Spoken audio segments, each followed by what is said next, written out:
Bismillahirrahmanirrahim. Assalamualaikum warahmatullahi wabarakatuh. Alhamdulillahi rabbil alamin. Wassalatu wassalamu ala al-mab'uthi rahmatan lil alamin. Sayyidina Muhammadin wa ala alihi wa sahbihi ajma'in wa ba'd. Sahabat cahaya Ramadan yang dimuliakan Allah Subhanahu wa taala, di dalam bulan suci Ramadan ada banyak sekali amalan-amalan yang dianjurkan oleh Rasulullah sallallahu alaihi wasallam untuk kita lakukan. Di antaranya sudah barang tentu adalah secara umum bahwa Rasulullah sallallahu alaihi wasallam menginginkan kepada kita untuk menjadi orang yang meningkatkan ketakwaan kita kepada Allah Subhanahu wa taala dengan kadar yang lebih tinggi dibandingkan bulan-bulan lainnya. Bisa dengan membaca Al-Quran, berinteraksi secara lebih dalam dengan Al-Quran, kemudian juga bisa menjadi orang yang dermawan di dalam bulan suci Ramadan, karena Rasulullah sallallahu alaihi wasallam sendiri mengatakan di dalam hadis, sebagaimana juga yang disaksikan oleh para sahabat, bahwa Rasul ini orang dermawan, dan ketika datang bulan Ramadan beliau menjadi orang yang jauh lebih dermawan. Ada banyak sekali amalan-amalan yang dianjurkan oleh Rasulullah sallallahu alaihi wasallam, dan pada kesempatan kali ini marilah kita lihat amalan yang bisa kita bilang adalah amalan amalan yang cukup mudah untuk kita lakukan, terutama di 10 terakhir daripada sisa bulan Ramadan tahun ini. Dan amalan ini juga merupakan amalan yang besar pahalanya, besar ganjarannya, kendati pun mudah dilakukan, tidak perlu kepada effort yang besar. Cukup dengan menggerakkan lisan, mengangkat tangan, maka kita akan mendapatkan satu hal yang sangat besar daripada Allah Subhanahu wa taala.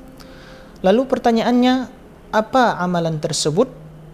Ini telah diriwayatkan oleh sahabat yang mulia, yaitu di dalam hadis yang begitu panjang, diriwayatkan oleh sahabat Salman Al-Farisi, di mana di akhir penggalan hadis beliau berkata bahwa Rasulullah sallallahu alaihi wasallam bersabda, "Wastakfiru fihi min arba'i khisalin."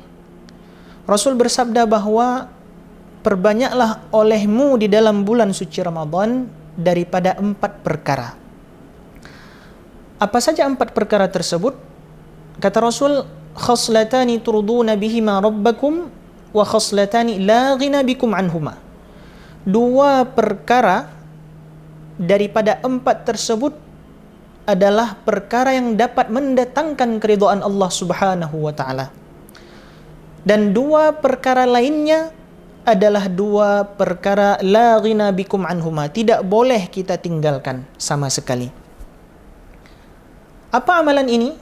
2 perkara yang dapat mendatangkan keridhaan Allah Subhanahu wa taala. Kata Rasul, fasyahadatu an la ilaha illallah wa tastaghfirunahu. 2 perkara pertama yang dapat mendatangkan keridhaan Allah adalah senantiasa memperbanyak zikir la ilaha illallah, la ilaha illallah, la ilaha illallah.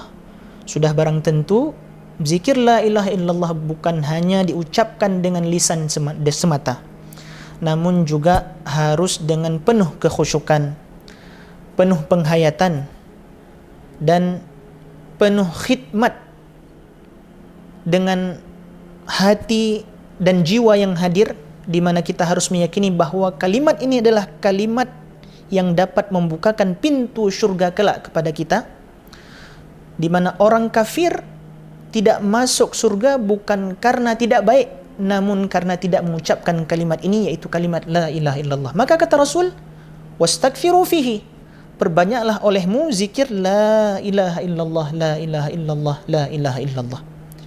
Itulah amalan pertama yang dapat mendatangkan keridhaan Allah Subhanahu wa taala. Kemudian kata Rasul melanjutkan, wa tastaghfirunahu, dan juga perbanyaklah olehmu memohon ampunan kepada Allah Subhanahu wa taala. Kita manusia ini hidup di dunia ini penuh dengan dosa, berlumuran dengan dosa, tidak pernah terlepas daripada dosa. Baik dosa kita kepada Allah, Zat yang Maha Kuasa, yang Maha Punya segalanya, ataupun dosa kita antara sesama makhluk yang hidup di muka bumi ini, tidak akan pernah terlepas. Maka oleh karena itu kata Rasul, karena kita makhluk yang berlumuran dengan dosa, harus memperbanyak maaf. Rasul sallallahu alaihi wasallam bersabda, kullu bani Adam khatta'un wa khairul khatta'ina at-tawwabun.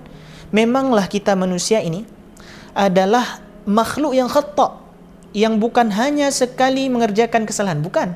Khata', kesalahan diulang-ulang dan kita tahu itu salah, namun diulang-ulang secara konsisten, terus diulang-ulang kesalahan yang sama. Kata Rasul, memang kebanyakan dominan manusia kita akan seperti itu. Namun sebaik-baik kita yang mengulang-ulang dosa itu adalah juga yang tidak bosan-bosan untuk bertobat.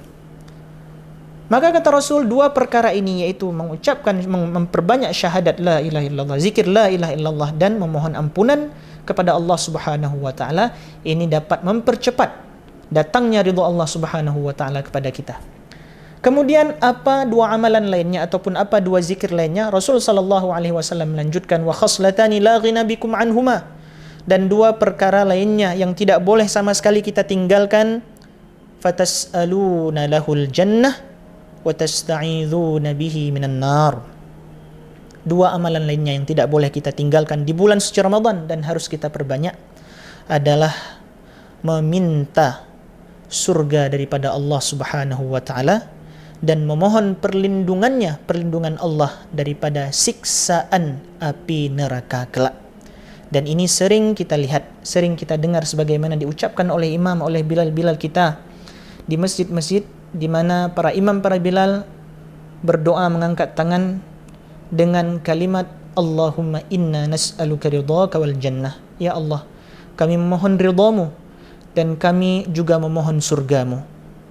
Wa na'udzubika min sakhatika wan nar, dan ya Allah, kami juga berlindung daripada kemurkaanmu dan kami juga berlindung daripada siksaan api nerakamu. Maka dua perkara ini kata Rasul sallallahu alaihi wasallam, inilah yang tidak boleh kita tinggalkan. Sebanyak apapun dosa kita, surga harus tetap kita minta, dan serajin apapun kita beribadah, sesoleh apapun kita, neraka juga harus kita memohon perlindungannya daripada Allah Subhanahu wa taala.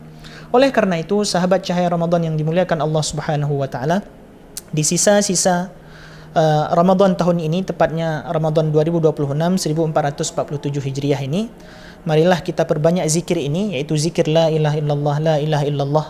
Kemudian juga kita memperbanyak mohon ampunan daripada Allah Subhanahu wa taala dengan berbagai versi doa, apa saja boleh.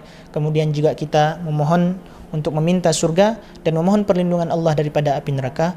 Mudah-mudahan empat hal ini dapat kita perbanyak, dapat kita konsistenkan sebagai zikir kita setelah solat, sebelum solat, ketika i'tikaf, dan mudah-mudahan apa yang kita doakan dan apa yang dikatakan oleh Nabi SAW dalam hadis ini, yaitu mendatangkan keridhaan Allah, mudah-mudahan itu benar-benar terjadi, di mana keridhaan Allah kelak yang akan mendatangkan kita ataupun memudahkan langkah kita menuju kepada syurganya.